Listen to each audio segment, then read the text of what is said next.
my little newsies. I am back with another Uber Life. This is my Uber Life story time. So I get a request and I go to pick up this man. Now, for some reason, I was going up the street, and right after I got off the freeway, I made a right. And then right at the intersection, it just says, "You're here." I'm like, I'm where?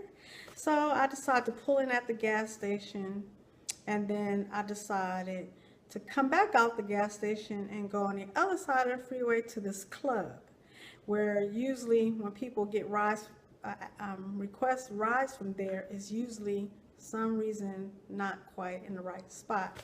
So I went around there to check the address. I didn't see an address, and the club looked like it had let out, and there was a couple of people there, but it wasn't no music. I heard no music, no nothing going on. So I'm in the parking lot, so I give the man a call, and he says, "Oh, I'm at Jack in the Box." I says, "Okay," so I'm on my way back over there. I'm just right around the corner. And he said he was at that club, but he walked to Jack in the Box. And evidently, as he was walking to Jack in the Box, maybe he had requests for a ride before he actually got into Jack in the Box, which made the thing think that that was exactly where he was in a intersection of the street.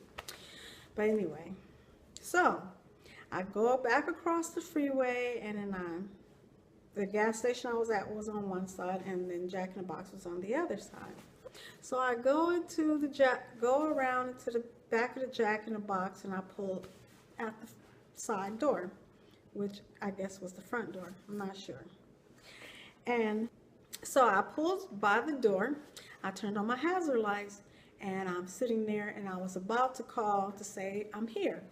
So I told the man I was right there near, so I don't know why he didn't come out. So I sat there, I say about a minute and a half maybe, and then he decides he walk out. So he gets in the back seat, and I slid the bar as usual, and there's no address.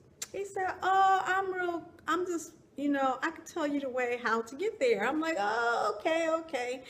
You tell me the way to get there." So we go back over the freeway, and then all of a sudden on the street that I went to where the club was, I went up that street, and then I went down so far, I can't remember exactly how far I went, and then he tells me to make another turn. So I made another turn.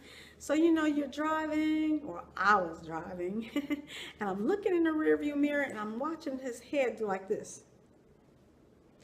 And I'm like, this man is going to sleep on me. But I didn't think nothing of it. So I was driving along, so he said, no, he didn't say anything, because right now I look back and the man is asleep. Anyway, I get to another street, and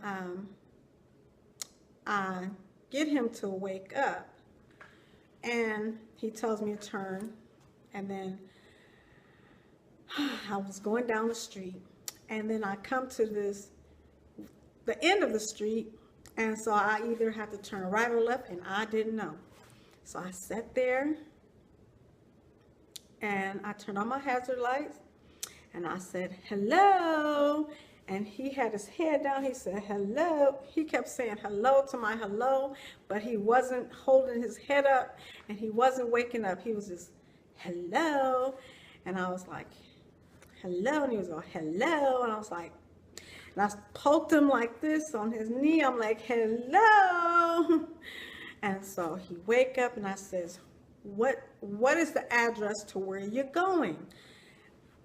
He said where he was going. I didn't understand a word he said. I'm like, "Can you spell it?" So I finally got him to spell it. I already had the numbers. I finally got him to spell the address, because the address, the street I thought he was saying was nowhere in that city. It was like I was going to be going towards LA somewhere. I don't know. So I finally understood what he said. And I says, okay, now you can go to sleep. So I started driving. He said, can I get a kiss now? I was like, a kiss? I'm like, no. He said, oh, okay, not now. I'm like, no. So I kept on driving. And so of course he fell asleep. So I got him in front of his house. And I'm like, you're here, like that. And I look back, the man is knocked out. I was like, hello. This time he wasn't responding, no hello, no nothing. So I had to get out my car and open up the passenger side. Come to realize, he didn't have on his seatbelt. I'm like, these, what y'all call them, happy drunks? No seatbelt?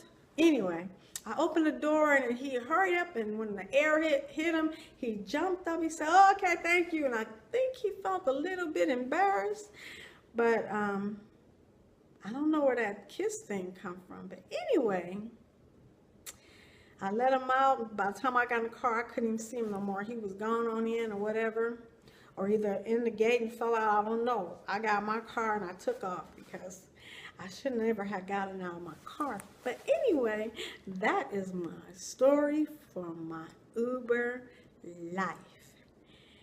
And if you like that story, give me a thumbs up and I'll search my brain for more of those stories.